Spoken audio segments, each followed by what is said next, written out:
मला भ्रष्टाचाऱ्यांचे सरदार म्हणणाऱ्यांना गुजरातमधनं तडीपार केलं होतं। अमित शहांच्या टीकेला शरद पवारांचं उत्तर, आता देश चालवतायत पवारांची टीका।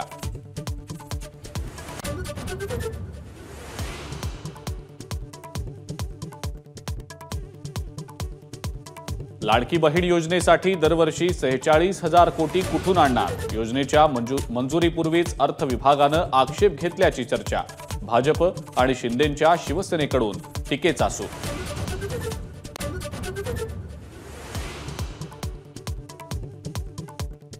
सांगलीतल्या 4 तालुक्यातल्या शाळांना आज सुट्टी। कृष्णा आणि वारणा नदीच्या पाणी पातळीत वाढ झाल्यानं शाळांना सुट्टी जाहीर।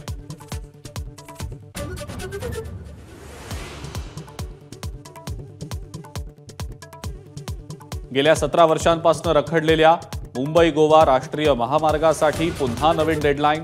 गणेशोत्सवासाठी कोकणात जाणाऱ्या चाकरमान्यांची वाट तुर्तास तरी बिकटच, कारण सरकारकडून पुन्हा आश्वासनांचीच बरसात।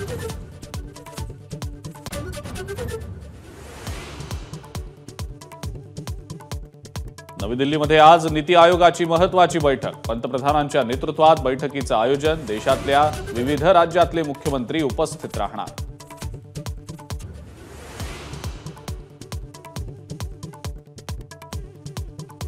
आणि आज सकाळी 10 वाजल्यापासून माझा महाकट्टा, विविध क्षेत्रातल्या नामवंतांशी मनमोकळा संवाद।